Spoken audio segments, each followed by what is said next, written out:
Please, here in D.C., come out and fill these streets with your fury, your rage, your determination, your nonviolent refusal to accept this illegitimate ruling from a fascist court with judges appointed by that fascist woman-hater Donald Trump. This is an illegitimate ruling. It is illegitimate court. It is illegitimate to enslave women. It is illegitimate to force women to have children against their will. We need to rise up right now, rise up and demand that the federal government act now to restore legal abortion across this country on demand and without apology. On demand and without apology. Women are not incubators. Women are not property of the state. Forcing women to have children against their will is a form of enslavement. This court is illegitimate. Illegitimate. Illegitimate. Illegitimate. Illegitimate. Illegitimate. Illegitimate. Illegitimate. Illegitimate. Illegitimate. Women's lives are in our hands. Women's lives are in our hands. Legal abortion on demand. Legal abortion on demand. Women's lives are in our hands. Women's lives are in our hands. Legal abortion on demand. Legal abortion. Check. This court's ruling is illegitimate. It is a fascist ruling from a theocratic Dark Ages court. A majority that is illegitimate. Women are not incubators, and we, the people of this country, who love women, who love girls, who love LGBTQ people, who love justice, need to rise up. We need to pour into these streets and reject and reverse this fascist, illegitimate decision. Women need to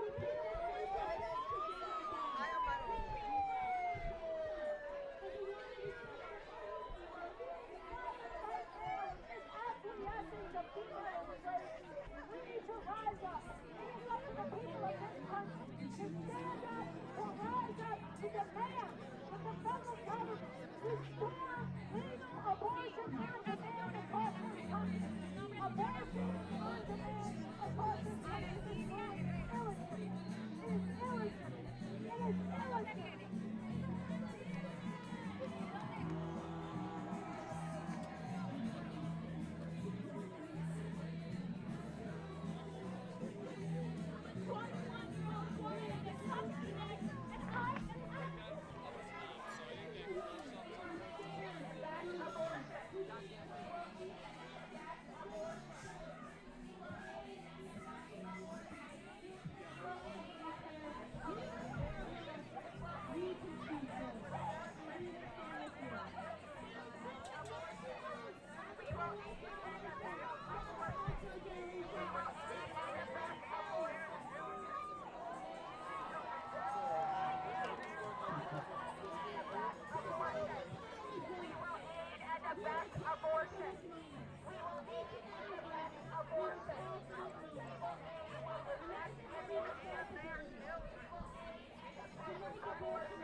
A little aggressive.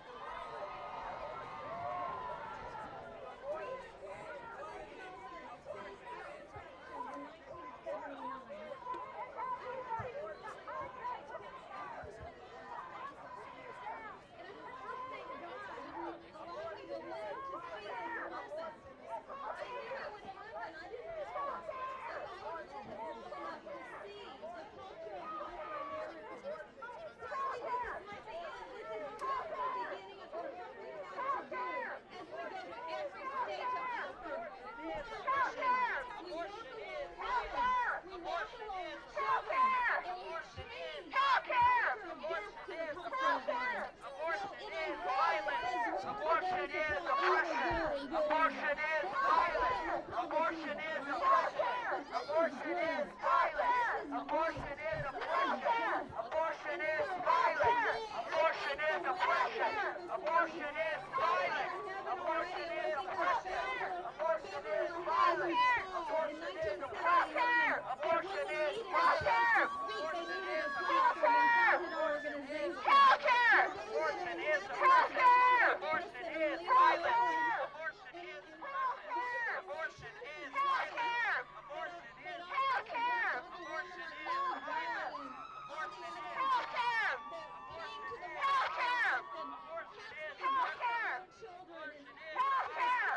Abortion is healthcare. Abortion is oppression. Abortion is violence. Abortion is oppression. Abortion is violence. Abortion is oppression. Abortion is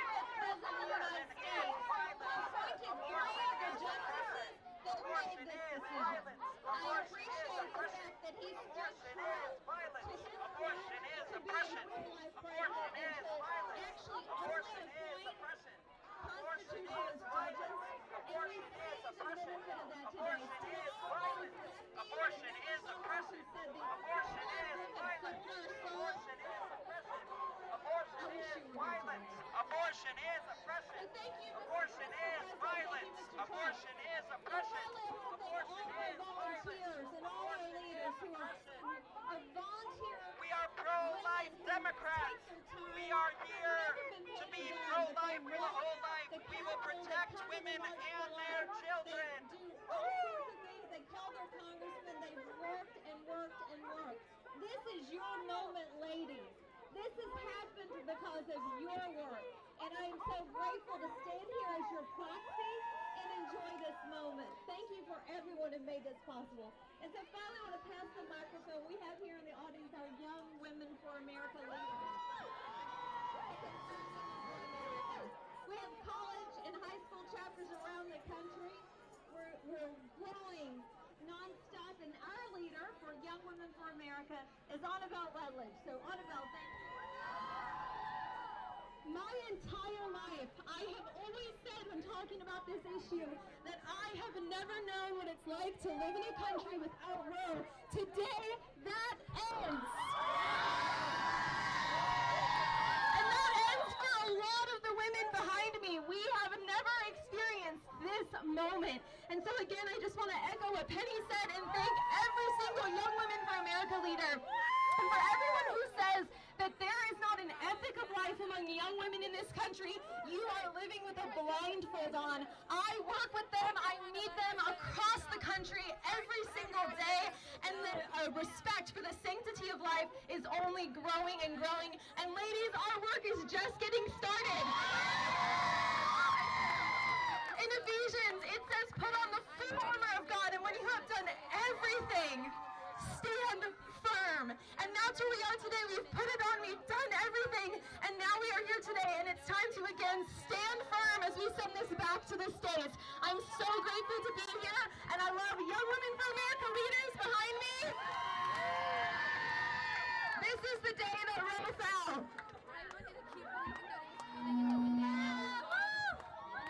Thank you.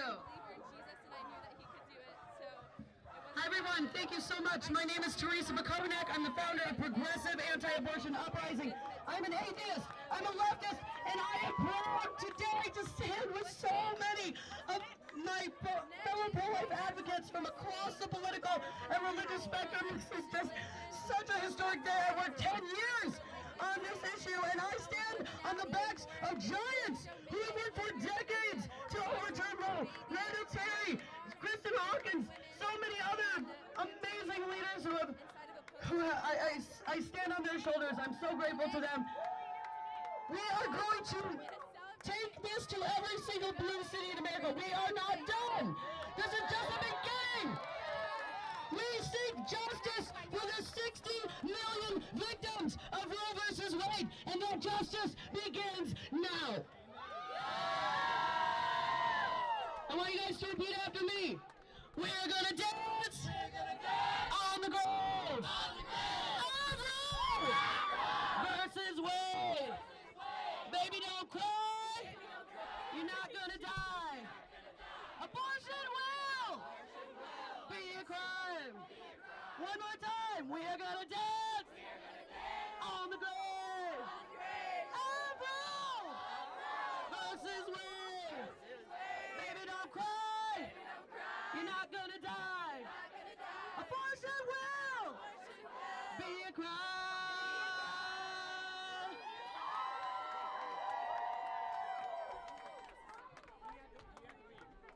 This is just the beginning of our battle.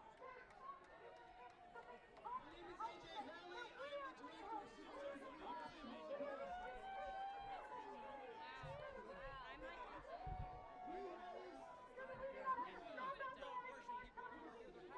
Now it seems like they're dissipating. I don't know what they're doing, but there's a lot of calls to take to the streets, you know, whatever means necessary, overturn, illegitimate, you know, all the catchphrases that the liberals love to shout. I mean, they're shouting, and they were playing Rage Against the Machine for a little bit, so that would make me really happy. Talk to the men. The men need to step up. Yeah, so They it's need to pretty be hectic. there with their wives, their girlfriends. They need to take responsibility for their actions. Machine got a little bit We smaller. need a world where women are respected and children are respected too.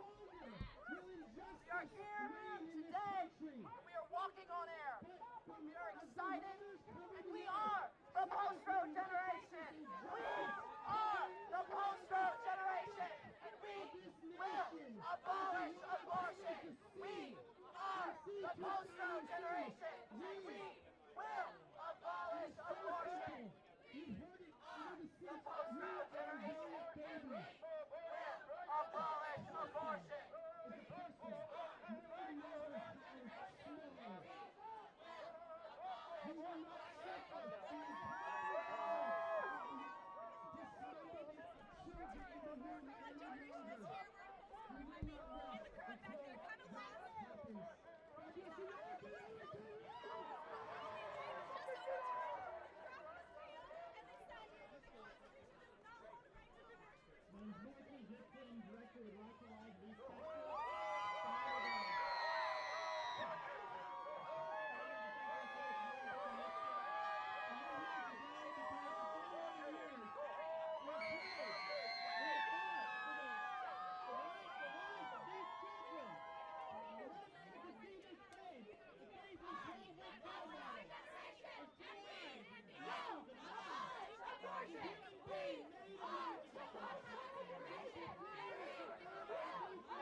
Oh wait, is the lady wearing a red shirt?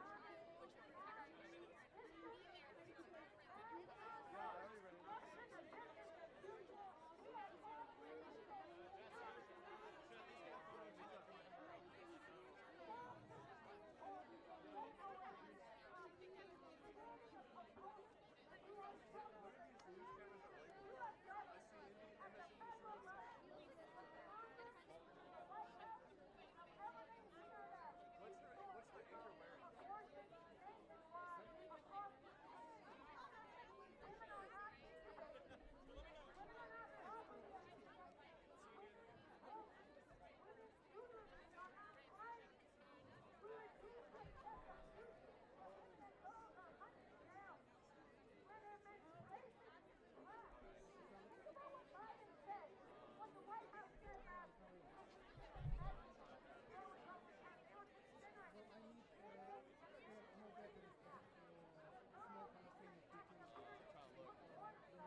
thought, are you on air? Good morning. My name is John. I was like, is that going to be in the shot? Because I just did that with CBS. We are building the future's bipartisan pro-life consensus. Democrats for Life have been here every step of the way. We've had elected pro-life Democrats who've cast important votes for every step of the pro-life movement, and we're going to continue. We just nominated a pro-life Democrat to run for governor of Alabama this last Tuesday. White women of privilege crying. White women of privilege crying. You can get an abortion still anytime you want, rich lady.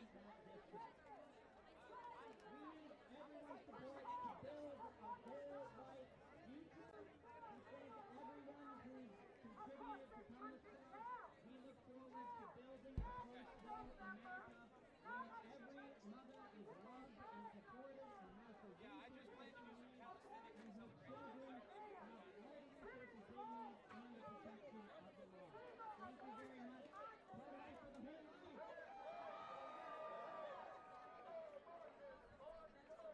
They're right here.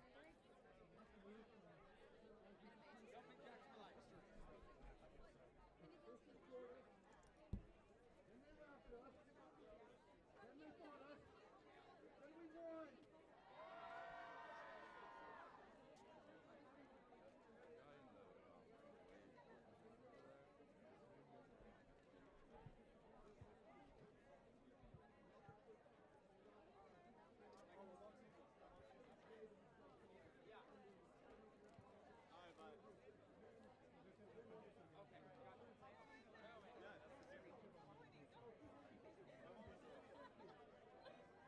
Oh, they got them hugging.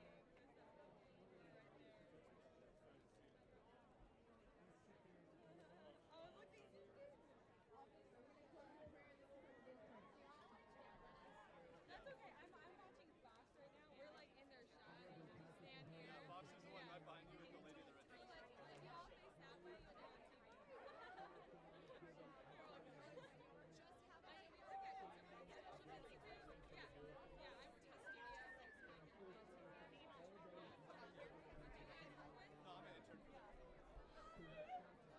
No, I'm an intern for them. So you ready? Well not weary in well doing. For in due season you will reap a harvest if you faint not. We have not fainted.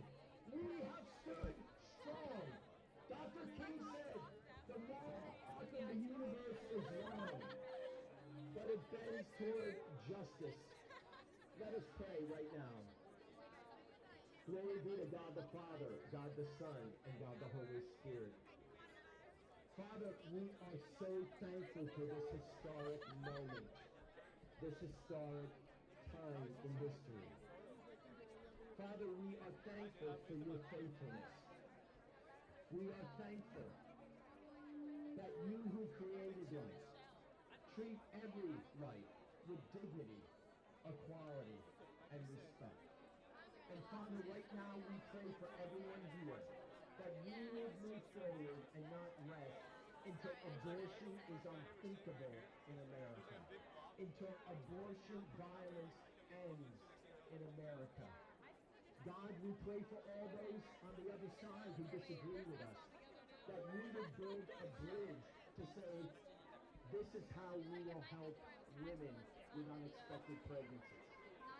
And God, most of all, we pray for a nation in which innocent children are protected, in which all human life is honored and given equality. In your name we pray, dear Lord. Amen. Blessings to all. Thank you, Coach, for coming out. And as the abortion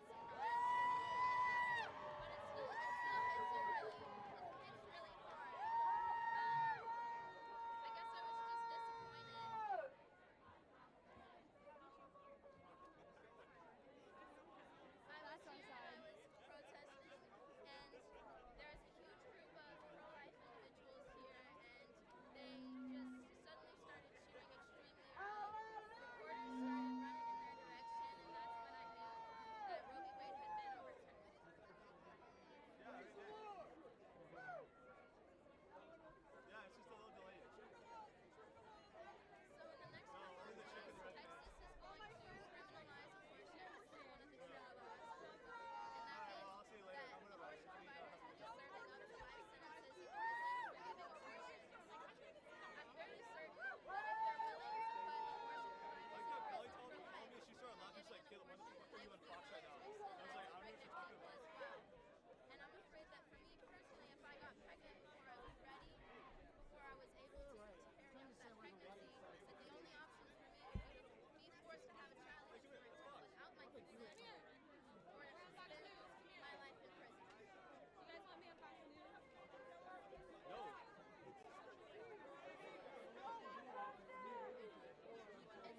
for the.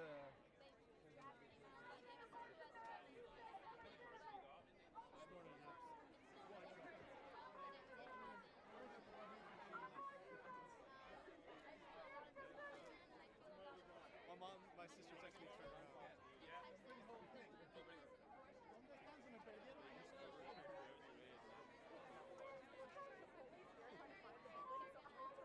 Alright, we're on Fox. She's yeah.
Republican-controlled Supreme Court has achieved their dark, extreme goal of ripping away a woman's right to make their own reproductive health decisions. Because of Donald Trump, supermajority in the Supreme Court, American women today have less freedom than their mothers. With Roe and their attempt to destroy it, radical Republicans are charging ahead with their crusade to criminalize health freedom. In the Congress, be aware of this, the Republicans are plotting a nationwide abortion ban. They cannot be allowed to have a majority in the Congress to do that, but that's their goal. And if you read, and again, we're all studying all this, but if you read what is in the very clear, one of the justices had his own statement. It's about contraception, in vitro fertilization, family planning. That is all what will spring from their decision that they made today. It's such a contradiction. Yesterday, they say the states cannot make laws governing the constitutional right to bear arms. And today, they're saying the exact reverse, that the states can is raging. But the harm is endless.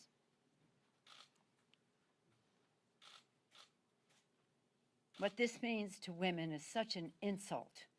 It's a slap in the face to women about using their own judgment to make their own decisions about their reproductive freedom. And again, it goes well. I always have said the termination of a pregnancy is just their opening act. It's just their front game. But behind it, and for years, I have seen in this Congress opposition to any family planning, domestic or global, when we have had those discussions and those debates and those votes on the floor of the House. This is deadly serious, but we are not going to let this pass. A woman's right to choose reproductive freedom is on the ballot in November. We cannot allow them to take charge so that they can institute their goal, which is to criminalize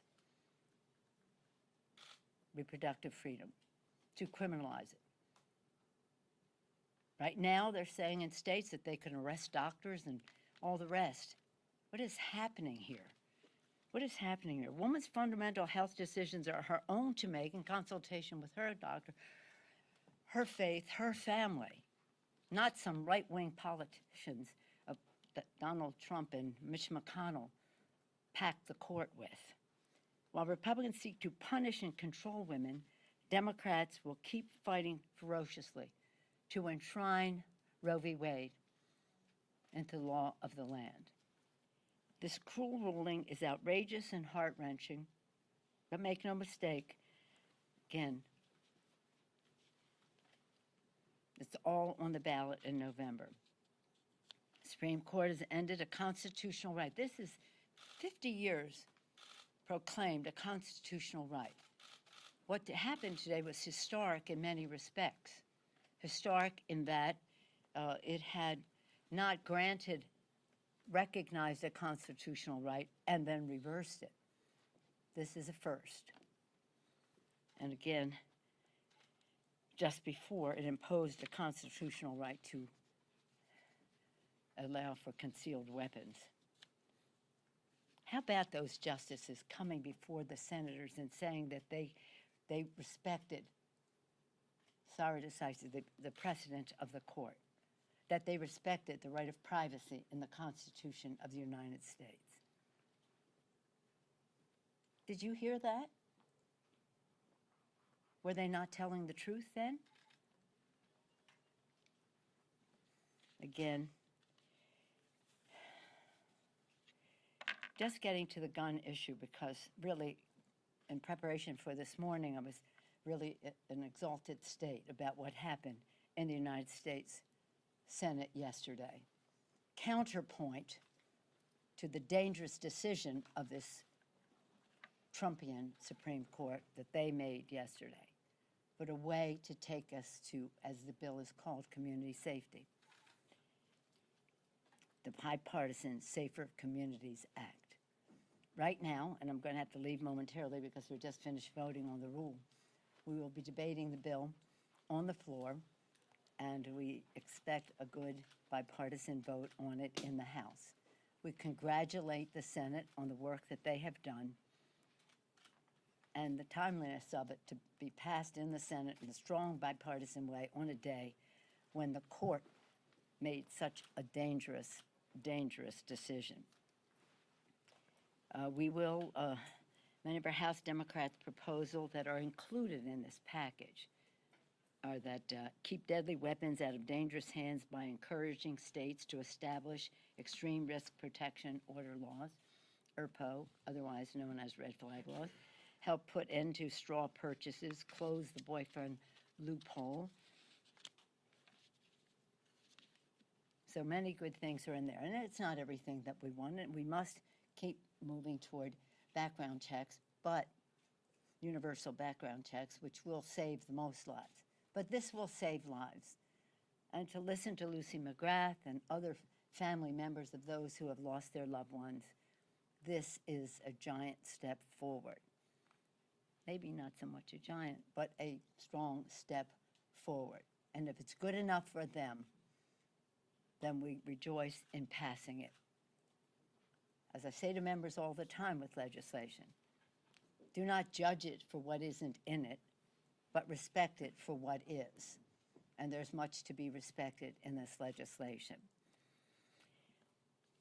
On a happier note, yesterday we celebrated 50 years of Title IX, which has transformed equality and opportunity in our country. Are you familiar with the words of Title IX? Yesterday we had Billie Jean King here once again celebrating Title IX, unveiling a portrait of Patsy Mink, who is the author in the House, working with Birch Bayh in the Senate to make this the law of the land. And this is what it says. No person in the United States shall, on the basis of sex, be excluded from participation in, be denied the benefits of, or be subjected to discrimination under any education program or activity receiving federal financial assistance. Again, in honor of this anniversary, we unveiled a portrait which will hang in the halls. It's about our she's actually the first woman of color to serve in the Congress, so she's honored for her first, but also for what she accomplished. We already have painting of Shirley Chisholm, the first African-American woman, and for her many accomplishments here. And of course, Jeanette Rankin, the first woman ever to serve in the Congress. That's our first series. So, again, we're working on the Competes Act and lowering cost, and the Competes Act is part of that. Lower families' cost, energize manufacturing, and strengthen America's competitiveness now and in the future. I think we seem to be able to find our areas of agreement where we have some negotiating to do and some things that we may have to save for another day. The real question is, do the Republicans in the Senate really want America to be independent? Do they really want to bring back jobs, to make it in America and allocate the resources to make sure that happens, especially with chips, which are so important to our manufacturing in our own country? So that is very important. Competes is a pillar of our work to lower costs, but we're proud of other steps we have taken, lowering gas prices by cracking down on big oil's price gouging and the Consumer Fuel Price Gouging Prevention Act, lowering food costs and taking further action to lower gas costs with the Lower Food and Fuel Cost Act, lowers fertilizer costs for farmers, reduces meat and poultry prices for families by increasing competition there, and lowers costs at the pump with cheaper, cleaner American unleaded 88. I'm very proud of the work of our members who are so responsible for this, and lowering the cost of everyday goods by passing the Open Shipping Reform Act, In every one of these categories where we have taken action, corporate America, and I don't paint them all with the same brush, but corporate America, some, have been there to exploit the consumer. Their business plan is to increase profits at the expense of the consumer. And that is part of what is contributing to inflation. Inflation is global now, but some of it is exacerbated by this. And if you see the profits from the shipping industry, and again, the supply chain issues are related to shipping issues. So again, we're very proud of the work that we've done. We believe that some of it has a prospect in the Senate. I just want to close, because I'm really going to have to go to the floor, by talking about what the President talked about in the State of the Union address. And we're so proud of the President. He has been a champion on gun violence prevention for such a long time, instrumental in the original Brady bill in 1994, which I was happy to support. I was a whip for that. Took a while to do. We didn't win even on the first votes on the rule for it. But in any event, he has been a champion in that regard. In the State of the Union address, he talked about a unity agenda and had 4 parts to it. It was about our veterans, it was about mental health, it was about cancer, and it was about opioids. And soon we will send the President, in terms of veterans, the PACT Act to the President's desk. It's historic. It's something to be very proud of. It has bipartisan agreement in the House and in the Senate. It provides access to VA health care to 3 to 5 million potentially exposed veterans, exposed to the burn pits, exposed to bad poisonous water at Camp Lejeune. It grants presumptions of exposure for veterans with rare cancers and other debilitating diseases, and it includes, as I say, the Camp Lejeune.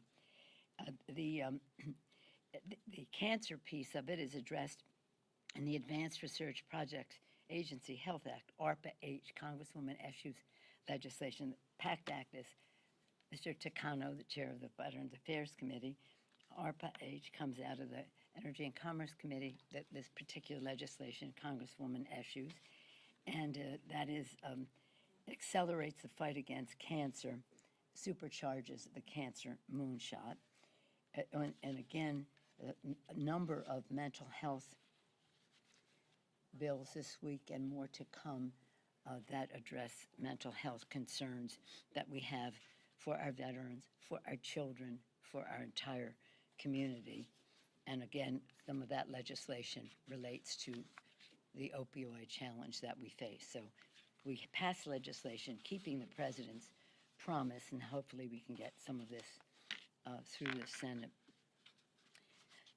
But I am personally overwhelmed by this decision. From time to time, I quote this poem by Ehud Manor. He's an Israeli poet. I met his wife when I've been in Israel. He says, "I have no other country, even though my land is burning.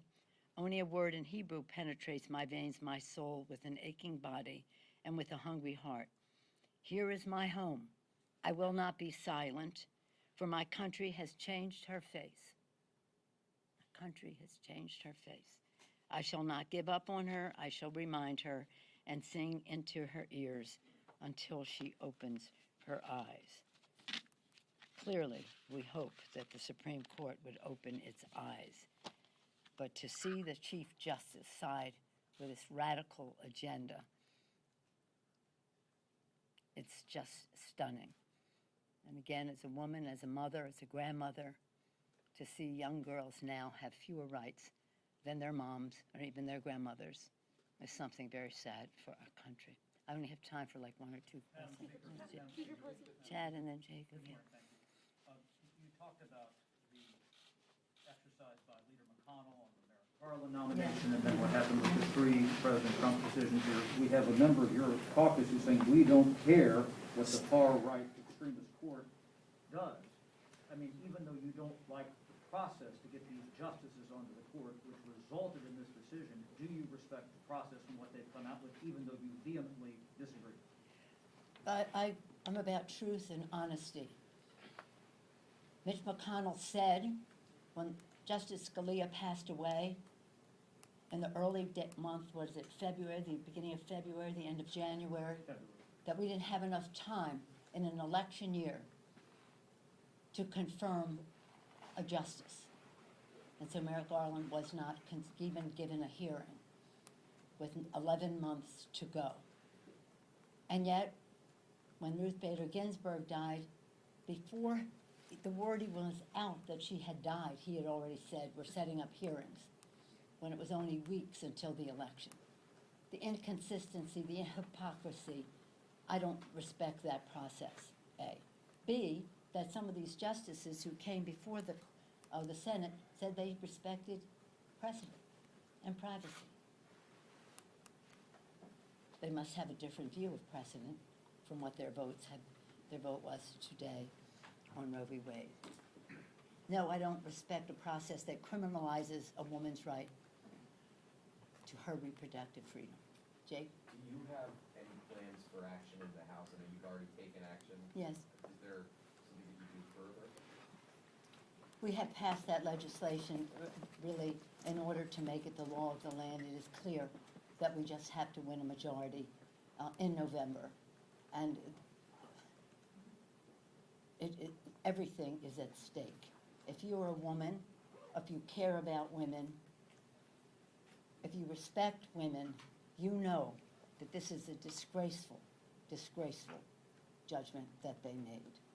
So, needless to say, and I quote Lincoln all the time, public sentiment is everything. With it, you can accomplish almost anything. Without it, practically nothing.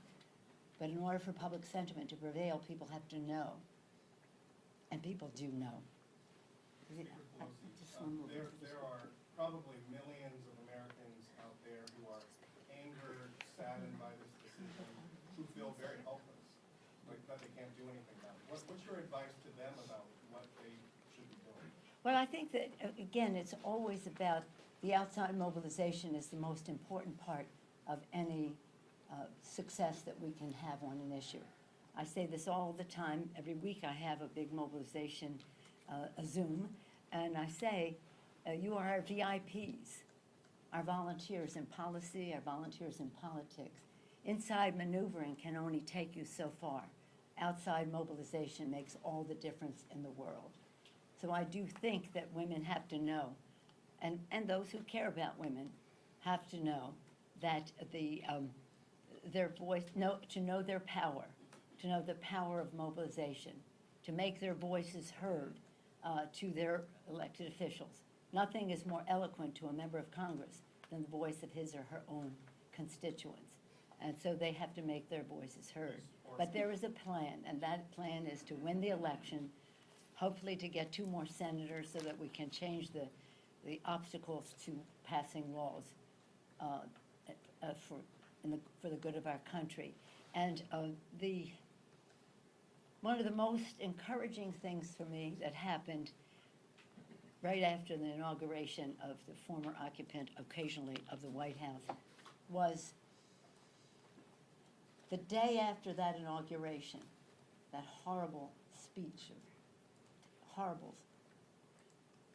speech. The day after the inauguration, women around the country marched. They marched, and it wasn't politically planned. It was organic.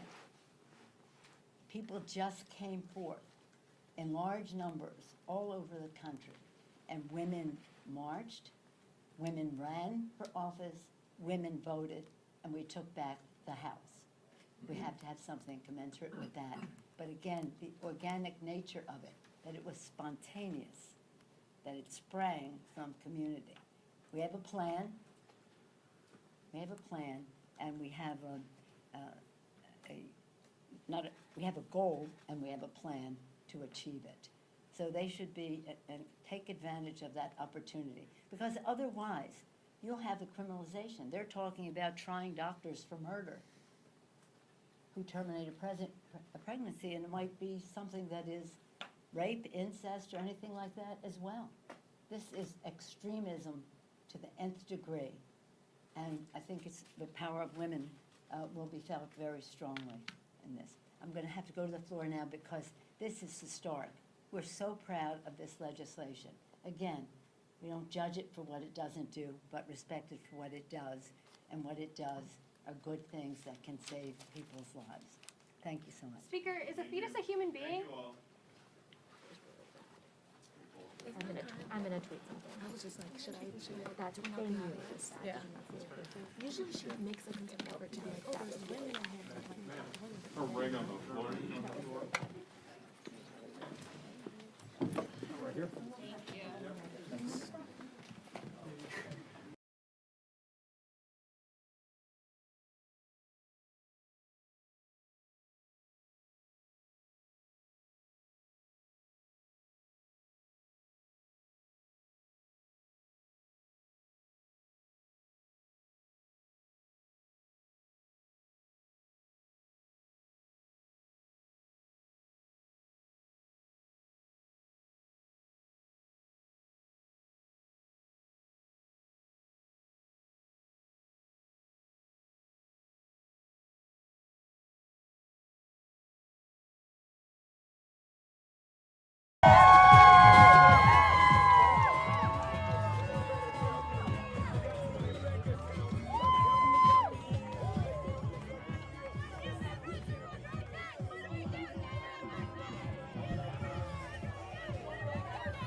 fist bump, Yeah, whatever something, we're doing whatever you now. want, whatever you want. I don't care. Do you have a charge for this?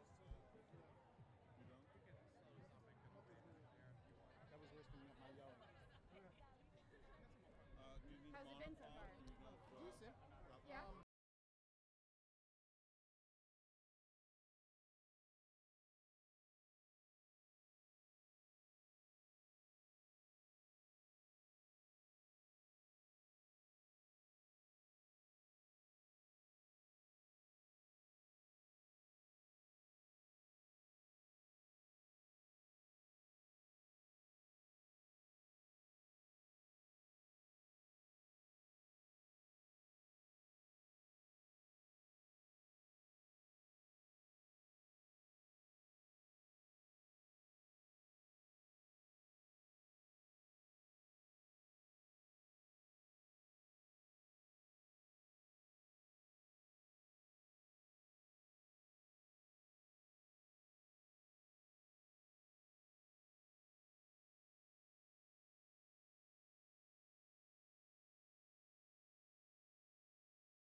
The Senate incorporated portions of that bill into their own legislation.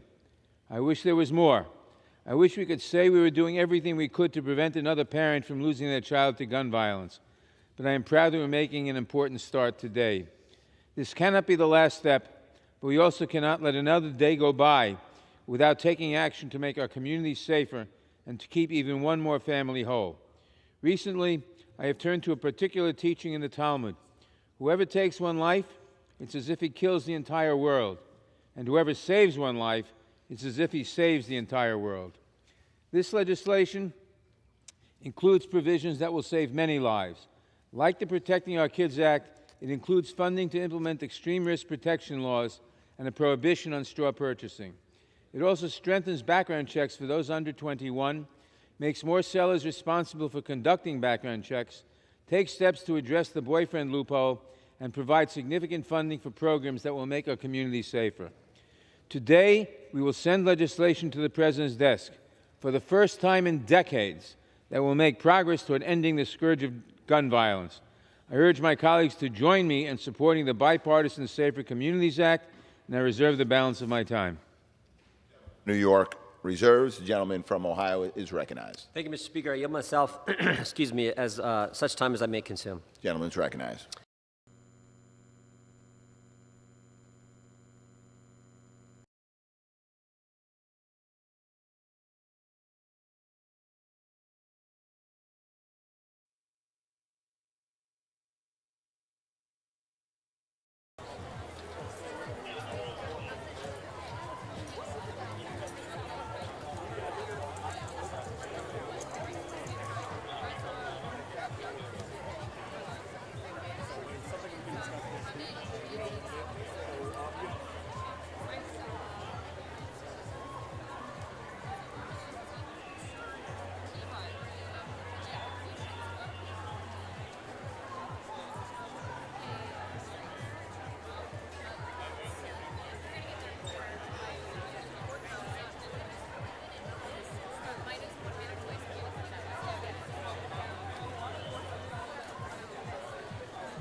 get much closer. Look at all the media, man.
John.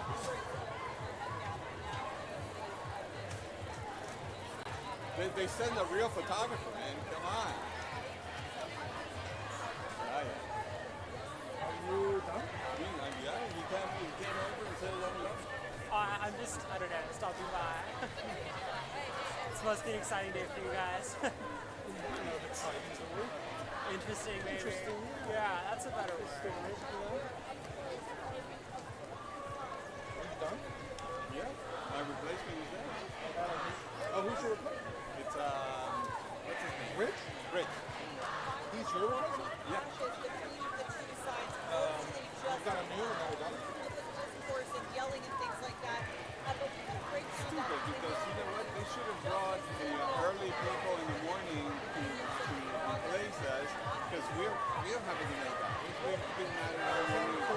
These causes like we're going round and round.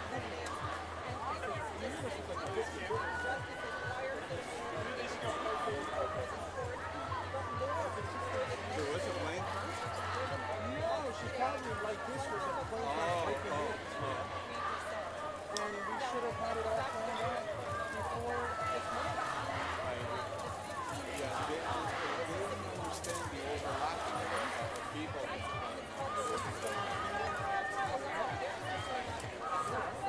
And this web thing, I'm not sure. They're going to need to buy some equipment or something to have them live with a stick maybe all the time. Kevin's calling me. Why don't you want to call me? You know what's going on, right?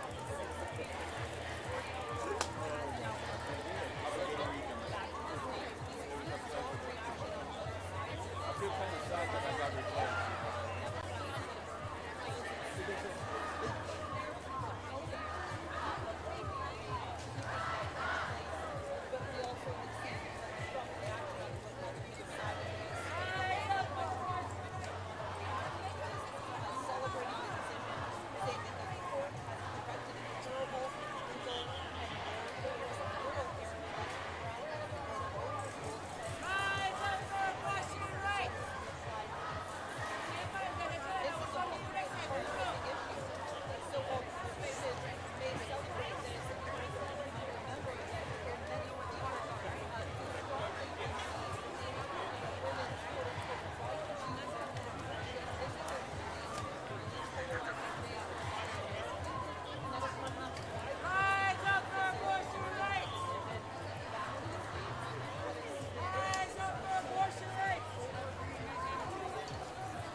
chilling over there.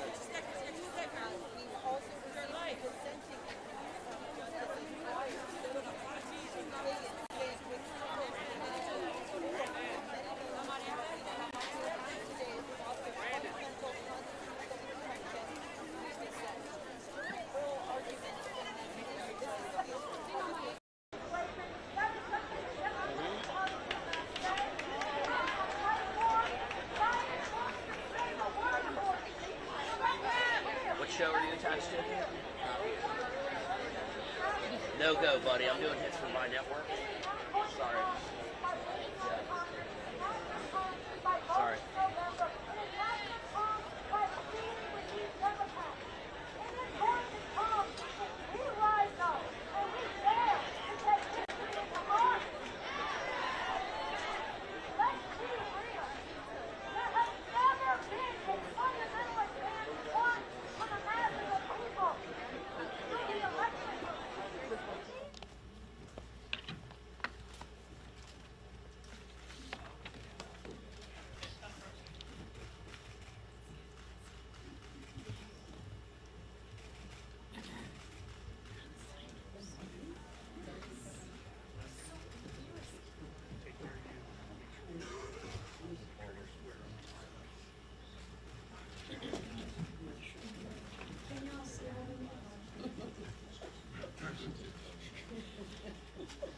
Good morning. I am honored to be here today with my fellow House Republican colleagues. Today's historic Supreme Court decision is a victory for the sanctity of life. It will save countless innocent children. House Republicans are incredibly grateful for the pro-life movement's tireless efforts for decades, leading to this day to give a voice to the voiceless and protect our most vulnerable, unborn babies. As a new mom, I know there is nothing more extraordinary than the miracle of life. Hearing Sam's heartbeat for the first time, I'm gonna cry, was the greatest blessing and gift for our family. And I stand unified with my Republican colleagues in protecting and promoting the right to life. I'm proud to introduce a pro-life leader and our ranking member of Energy and Commerce, Kathy McMorris-Rogers.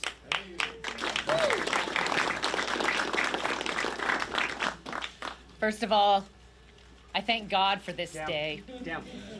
Thank God that His mercies are new each day, and He is the giver of life. And I ask for the next 50 years and beyond in our country, how are we going to define the greatest human rights issue of our generation?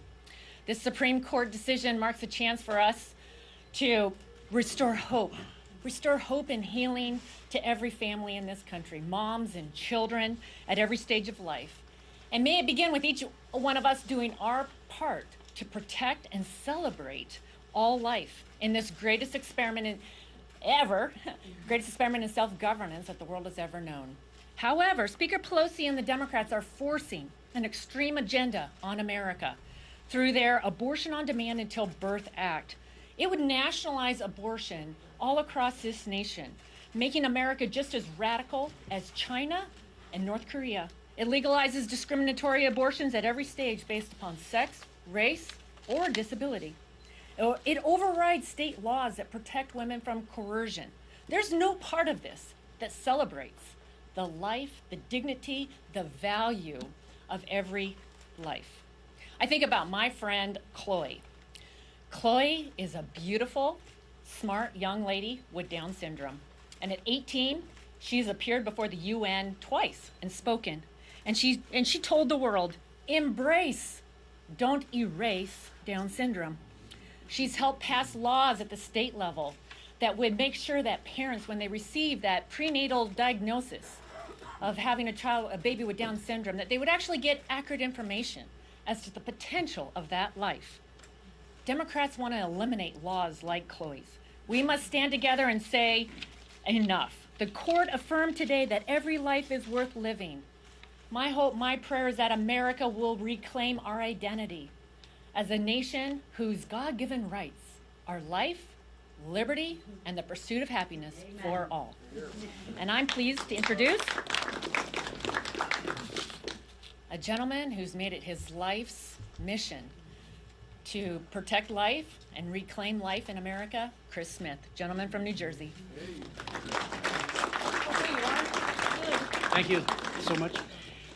Today, ladies and gentlemen, is a brand new opportunity to defend the weakest and most vulnerable from the violence of abortion. And that includes the baby and the mother, the co-victim of every abortion.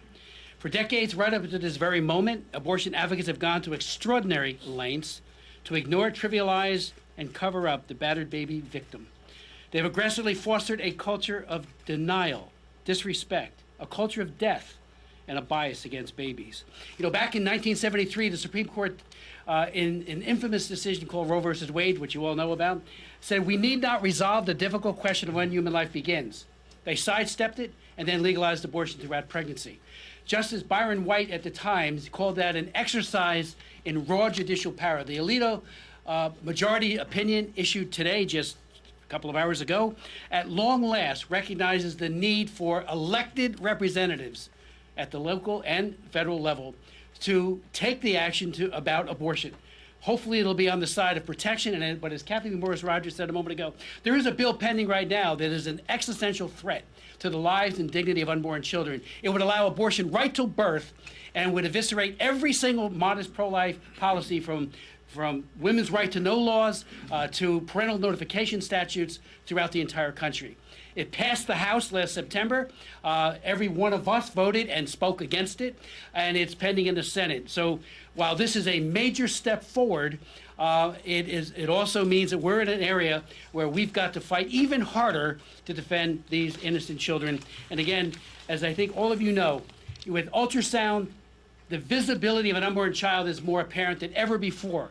The other side says it's not a human being. Well, what is it that you're watching? When mothers give birth to a new baby, long before that, what are the pictures that are around the refrigerator? The pictures of the ultrasound of that unborn child. Birth is an event that happens to each and every one of us. It's not the beginning of life, and we want to protect all life from womb to tomb. Thank you. It's my honor to introduce Ann Wagner, who's the prime sponsor of the Born Alive Act. Ann. Thank you. Thank you. Yes, I am. I'm Ann Wagner, and I represent Missouri's 2nd Congressional District. And I will say today, as a mother and a grandmother, I am so incredibly grateful and gratified that the Supreme Court has finally overturned Roe versus Wade. This is an historic moment for families, for mothers, and for the precious unborn children who cannot protect themselves. Today, we do give voice to the voiceless. I have always been clear that every child deserves a chance to live. I will always stand for life. And I am hopeful that the state legislatures across the country will take action and swiftly pass protections for our vulnerable babies. The Democrats' radical pro-abortion agenda has been forced on Americans for far too long, nearly 50 years. Democrats, as has been stated in the U.S. House and Senate, support abortion on demand up to the moment of birth and even the minute after, at taxpayers' expense. That position is simply unconscionable and incompatible with the views of most Americans. This decision is a victory for the pro-life movement and for the generations of Americans who never gave up hope. People like my mother-in-law, Loretta Wagner, who started this in 1973, founded Missouri Right to Life, a pregnancy center called Our Lady's Inn, the March for Life on the state capitol, helped write the Hyde Amendment with Henry Hyde. It is generations of Americans who are so happy that that they never gave up hope. That's what I would say, that the Supreme Court would do what is right and return this issue to the states. It will save countless innocent lives. We are entering a new era of freedom for the unborn, and I am proud to have always been on the side of my pro-life brothers and sisters who stand here with me today and all across America. We always knew we would realize true freedom for all Americans. I thank you, and it is my pleasure and my honor to introduce a pro-life advocate, gentlelady from Minnesota, Michelle Fishbach.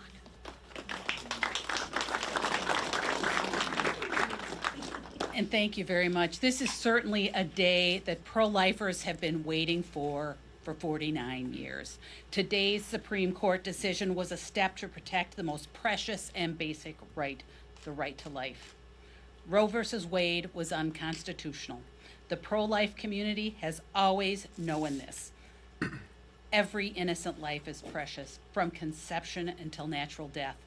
But for nearly 5 decades, abortion has remained one of the biggest tragedies of our nation. Roe put judges in charge of abortion policy, imposing laws legislated by unelected judges that left Americans with no voice.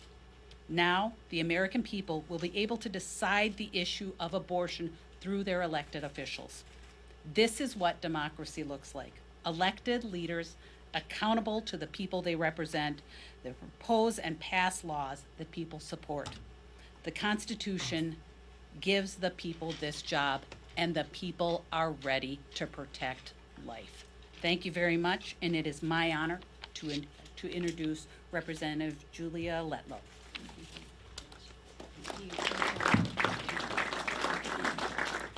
I want to begin today by recognizing the historic significance of this one moment in time. Today's ruling is an answer to prayers and a shining beacon of hope for the American people. We are here because of nearly 5 decades our strong pro-life advocates never wavered in their commitment for life. This journey has had many, many ups and downs, but they never gave up. Their faith and perseverance has been our movement's guiding light. We are here today because of them. This is their day, their victory, one I never thought I would see in my lifetime, and our country owes them a tremendous debt of gratitude. When we talk about what we have fought for, it is this simple truth: every soul is precious and deserves life. As a mom, I can tell you the bond that grows between you and your child over those 9 months is a sacred miracle. It is something you feel in every moment, from the second you find out you're expecting to months later when you watch your precious and innocent child take those first beautiful breaths. While today is a monumental win for the unborn, I would like to note that being pro-life is about more than saving a child's life. It's a commitment to supporting our mothers. As policymakers, we must work together to bring forward legislation that helps families build nurturing home environments where children thrive and build healthy and happy lives. In today's ruling, the Supreme Court made the right decision by moving this debate to where it belongs, in the hands of the people's representatives. And while we know that much work lies ahead, let us take this moment and honor this history that we are witnessing in our own moment in time. Years from now, we will tell our children and grandchildren about the day when the United States finally and firmly stood for life. Thank you, and I yield to my new member, Representative Mayra Flores from Texas. Hallelujah. I woke up this morning praying for this, and I never thought that it would happen. This was a big win, not only for South Texas, because we are pro-life, somos pro vida, but it's also a big win for our country. If we want to see real change in bringing crime down, we need to raise a generation to respect life in the womb. Esta victoria es para nuestra comunidad hispana. Y si tanto orgullo tenemos de nuestra gente, debemos de defender la vida. Si tanto orgullo tenemos de nuestra cultura, de nuestros valores, de nuestras raíces, debemos de defender nuestra gente. Porque la vida no tiene precio. Thank you so much. And now, Whip Steve Scalise, que siempre ha defendido la vida también. Es un orgullo para mí presentarlo, porque necesitamos más personas como él, que entiende el valor no solamente de nuestra comunidad aquí en este país, pero que defiende la vida de nuestra comunidad hispana, que para mí es muy valiosa. Siempre tendré orgullo de donde soy, de quién soy, de mi familia. Gracias, Steve Scalise, por siempre defender la vida de nuestra comunidad. Thank you for always defending the life of the unborn. Thank you so much, Lara. What an historic day this is, and what a great victory for life. And it's not just a victory for life, it's a victory for millions of people who have been part of this pro-life movement for decades, who have gone to state legislatures, who have gotten involved in the political process, who've prayed, and prayers were answered today. The decades of work is celebrated today, but the work just begins now to go and protect life even more, because the Supreme Court's decision overturning Roe v. Wade, correcting that flawed decision, finally allows states and Congress to protect life in ways that we never were able to for the last 50 years. That debate was silenced during the years Roe v. Wade was the law of the land, but that debate just begins again in so many places in this country. You know, one of the most inspirational days of the year is the March for Life. It's a day where thousands of young people come to Washington, not to cause violence, but to celebrate life and to pray and work that we can end abortion in this country. Because for many of them, the first picture they have of themselves is in their mother's womb. And so when we celebrate this victory, I think back to 2006 when I was a state representative in Louisiana, and I co-authored a law that I wondered if I would ever see implemented. That law says if Roe v. Wade is overturned, then abortion would end in Louisiana. It was signed by our Democrat governor, Kathleen Babineau-Blanco. Because you see, life across this country has been a bipartisan battle. People in the pro-life movement have been bipartisan. When you see the debate up here, unfortunately, it's become partisan because the far left has tried to shut down this debate. But in so many states, Republicans and Democrats come together to support life. And I'm so proud to say that right now, in my state, that law from 2006, even strengthened by recent actions, will now become law today. I wondered if I would see that, but I now see that moment. And about a dozen other states are going to have their similar laws take effect right now on this historic day. And many other states are going to start a renewed debate that had been shut down for decades, but finally begins anew. God bless life. God answers prayers. And with that, let me bring up our leader, Kevin McCarthy.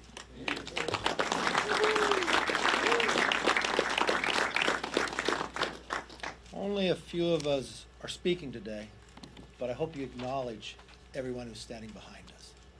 I hope you acknowledge everybody who's sitting at home, saying the exact same words that we are. You know, today's Supreme Court decision in Dobbs is the most important pro-life ruling in American history. By a vote of 6-3, the court affirmed that the power to protect unborn life is returned to the people and their elected representatives. The people have won a victory. The right to life has been vindicated. The voiceless will finally have a voice. This great nation can now live up to its core principle that all are created equal, not born equal, created equal.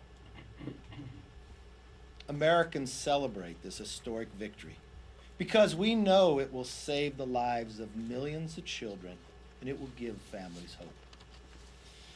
But as encouraging as today's decision is, our work is far from done. Americans remain one of only 7 countries on earth that allow elective abortions in the 3rd trimester. Of those 7 countries that America's one of them, There's two others, China and North Korea. That is radical. The House Democrats continue to support it against the wishes of the American people. This Congress, every House Democrat has voted for extreme policies, like taxpayer-funded abortion on demand until the point of birth. But Democrats' radical agenda does not have America's support. To the contrary, America rejects it because they remain committed to our values and our principles. The Supreme Court was not bullied by the far-left mob. Threats of violence against the justices did not win. And the truth is, pro-life Americans are not planning a night of rage. The reaction to this principled decision by the court, it must be peaceful. And the DOJ must step up to protect our justices, their families, churches, and pro-life pregnancy centers from unprovoked violence. To the DOJ, do not be silent. Do not stand back and uphold the rule of law. We live in a country that is based on the dignity of all human life. With that, we'll take some questions. Yes, ma'am. General Carney, Justice Thomas, as part of this ruling, has said that he wants to revisit things like the Supreme Court's decision on gay marriage and contraception. What do you all say to that? Well, the Supreme Court is a different branch of government. They can look at whatever comes before them. I just know in what we are doing, what we have today, is that life matters. That for so many years, life has stood up. But would you also support Yes, those ma'am. decisions being revisited? The Supreme Court is a separate branch of government. They take their positions, yes. If you are Speaker and what are some of the important bills that you Well, first and foremost, I believe in saving every life possible. Look at what we have done. Hyde Amendment, but more importantly, look at what the Democrats have done. For decades, that was a bipartisan position.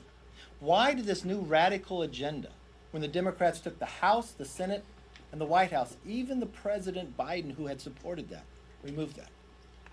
Look at Ann Wagner's bill. And when you look at what we can do, we will continue to look wherever we can go to save as many lives as possible. Yes. Peter, you touched on this a little bit, but current laws are still in place right now where the Attorney General is just not doing anything about it in plain politics. What would you want to tell him specifically? I would tell him in less than 140 days, things are going to change here. And he will have now a Congress that will call him up. He will now have the ability of a Congress to have oversight. He will now have a Congress that will hold him accountable. Thank you all, and most importantly, to America. I continue to pray, one, for the safety of everyone, but more importantly, we now have a voice for all life. Thank you and God bless. All right. Myron, great job. You did a great job.